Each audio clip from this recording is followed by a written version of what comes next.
It is the 26th century. Humanity has expanded into space, colonizing planets and mining them for resources. The Earth is nearly depleted of resources, leading to the rise of massive planet cracker ships that extract valuable materials from distant planets. Planet cracking is a highly advanced and destructive mining process developed by humanity to extract valuable resources from distant planets. It is a method used by massive mining ships, known as planet crackers, to harvest raw materials from entire planets, given the depletion of Earth's natural resources. Humanity turned to this extreme form of resource extraction to fuel its growing needs. The process of planet cracking involves several complex steps. Before a planet is cracked, it undergoes thorough analysis to determine its mineral composition and the most efficient way to extract resources. This step involves scanning the planet's surface and subsurface to locate veins of valuable minerals. Once the planet's valuable regions are identified, the planet cracker ship positions itself in orbit. Using powerful gravity tethers, the ship begins to crack the planet apart. This is done by firing massive mining lasers or deploying specialized explosives that create fractures in the planet's crust. After the planet is fractured, huge chunks of the planet, known as tectonic plates, are pulled into the ship's cargo bay. These chunks are then processed to extract valuable resources such as minerals, metals, and other raw materials. The extracted material is refined and stored aboard the planet cracker ship before being transported back to human colonies or Earth. This process can take weeks or even months, depending on the size of the planet and the amount of material being harvested. The USG Ishimura is the first and most famous planet cracker ship. Its ill-fated mission to the planet Aegis 7 is a central event in the Dead Space narrative. The Ishimura was tasked with cracking Aegis 7, a planet rich in valuable resources. However, shortly before the Ishimura arrived, the miners on Aegis 7 discovered a red marker on the planet's surface. Planet cracking is more than just a backdrop for the horror in Dead Space. It's a symbol of humanity's desperation and hubris. It represents the extremes to which humanity will go to survive, even if it means tearing apart planets and risking unknown horrors. In summary, it is a destructive yet essential process, providing the resources needed for human survival, but at a great cost. It plays a pivotal role in setting the stage for the terrifying events that follow. The red marker on Aegis 7 is a central and mysterious object, directly tied to the horror that unfolds on the planet and the Ishimura. The black marker was an ancient alien artifact of unknown origin, and it emitted a signal that had profound, dangerous effects on human minds and dead tissue.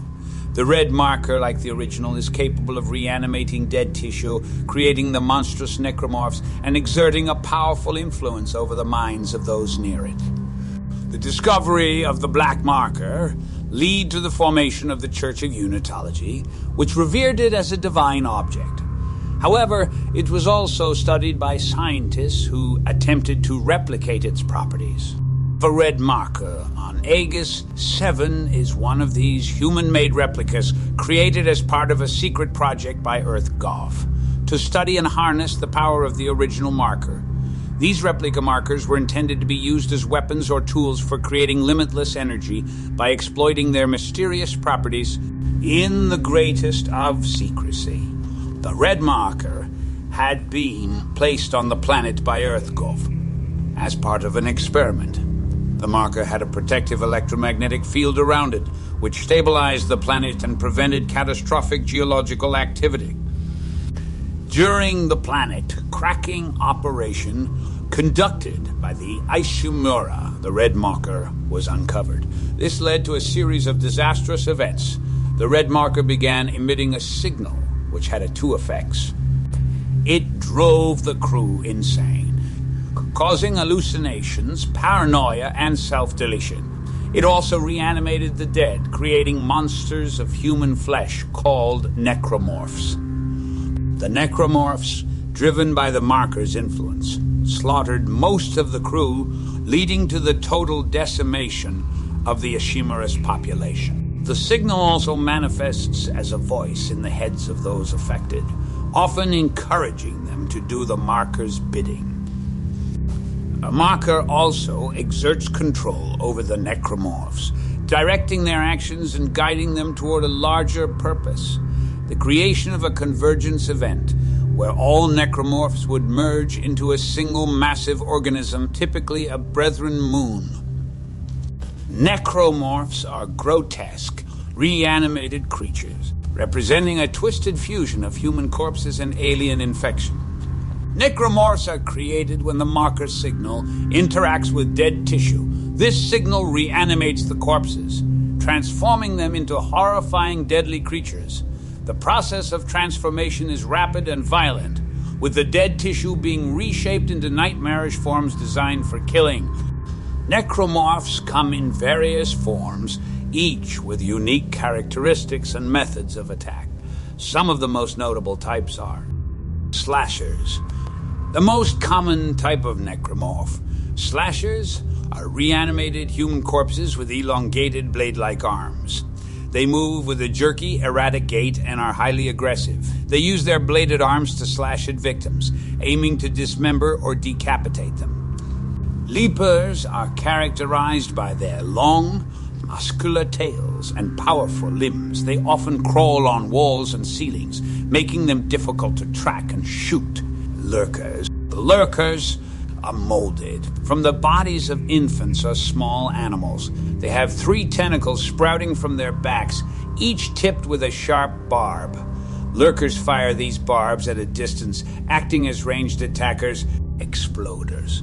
These necromorphs have a swollen, yellow sac filled with explosive material attached to one arm. They are slow-moving but extremely dangerous. Exploders approach their targets and detonate the sac, causing massive damage to anything nearby.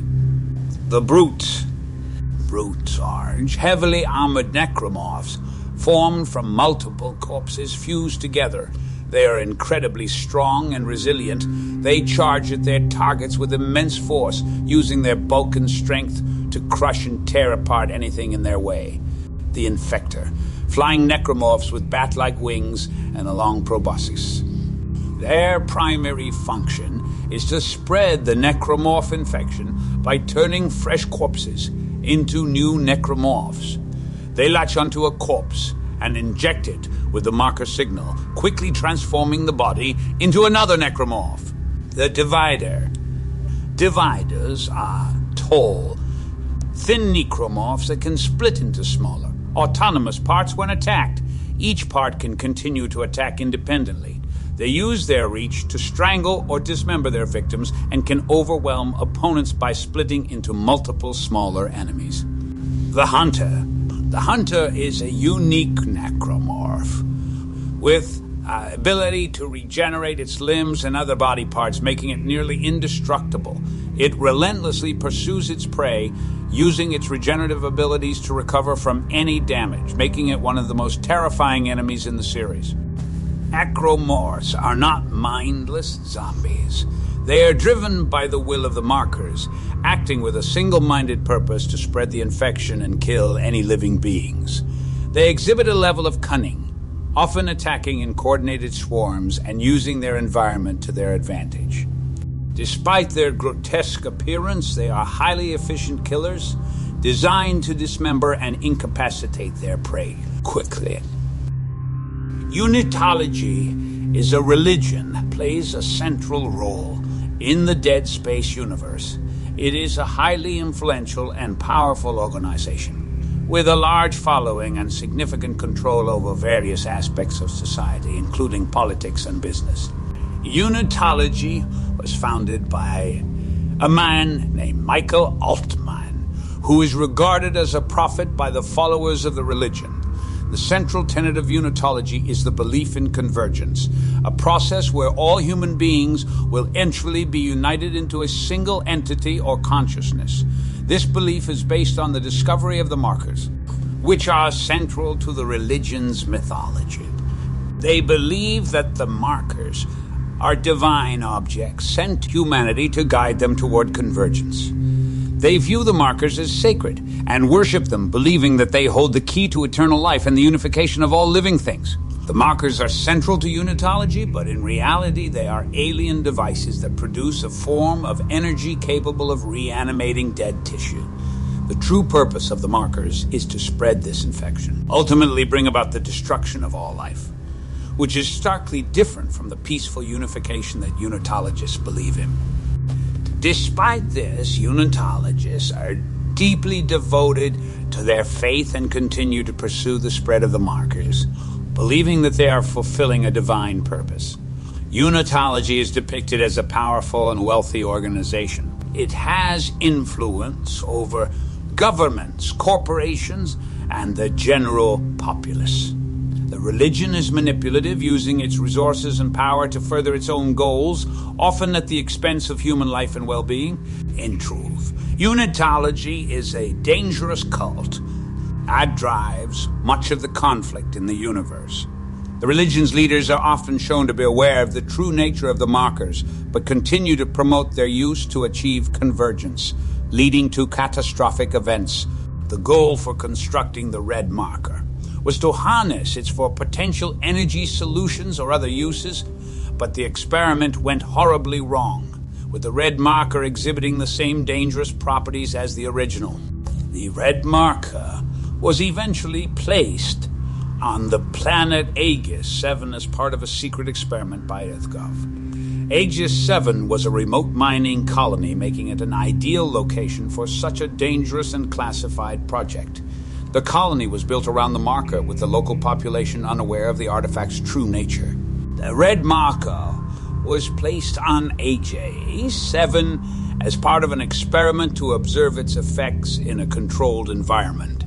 EarthGov aimed to study the marker's influence on the planet and its inhabitants, including its ability to emit a signal that could potentially control or contain the necromorph infection. As the colony expanded and mining operations intensified, the red marker was eventually uncovered. Its exposure led to the gradual onset of strange occurrences, including hallucinations, psychological disturbances among the colonists, and eventually the outbreak of the necromorph infection. As by design, the marker's signal reanimated dead tissue, creating the necromorphs while also driving the colonists to madness. The situation quickly spiraled out of control, leading to the near-total destruction of the colony. In summary, the red marker was not found on Aegis 7 in the traditional sense, but was deliberately placed there as part of a dangerous and evil experiment. The Ishimura's mission to Aegis 7 was, at least on the surface, a standard operation to harvest the planet's resources. The ship was tasked with extracting valuable minerals and materials that could be processed and shipped back to Earth and other colonies. Unbeknownst to the majority of the Ishimura's crew, EarthGov had an ulterior motive for sending the ship to Aegis 7. EarthGov wanted the marker to be retrieved and studied further, possibly to continue their attempts to harness its power. The official reason for the mission was kept secret. The few who were aware of the red marker's presence were under strict orders to maintain secrecy, and the true purpose of the mission was hidden from the general public. Before the Ishimura's arrival, the red marker had been excavated by the colony on Aegis 7. The marker's signal began to influence the colonists, driving them mad and leading to the outbreak of the necromorph infection. As the situation on Aegis 7 deteriorated, a distress signal was sent out, which was picked up by the Ishimura. The ship responded to this distress call, unaware of the full extent of the horror awaiting them. On arrival, the Ishimura's crew quickly became embroiled in the chaos caused by the marker. Shortly after getting the marker on board, a lone ship escaped from the chaos on the planet below and crashed into the Ishimura. bringing infected tissue on board with it. The necromorph infection spread rapidly, killing most of the crew and turning them into the monstrous creatures. The ship itself became a nightmare, with its systems failing and the surviving crew fighting for their lives. The Ishimura had sent out a distress signal after the situation escalated, leading to a complete loss of contact with the ship. This signal was picked up by the Concordance Extraction Corporation, the company who owned and operated the ship. This prompted the company to send the USG Kellion, a small shuttle, to investigate the issue and restore communications. With a small team comprised of the commander, Zach Hammond, computer specialist Kendra Daniels, and engineer Isaac Clarke. And this is where the story begins, with Isaac exploring the tomb of the Ishimura, looking to not only complete his mission, but to find his girlfriend, Nicole, a senior medical officer on board the Ishimura. This event would lead to a journey of horror and suffering for Isaac and the rest of humanity, and would begin the next chapter in the events of Dead Space.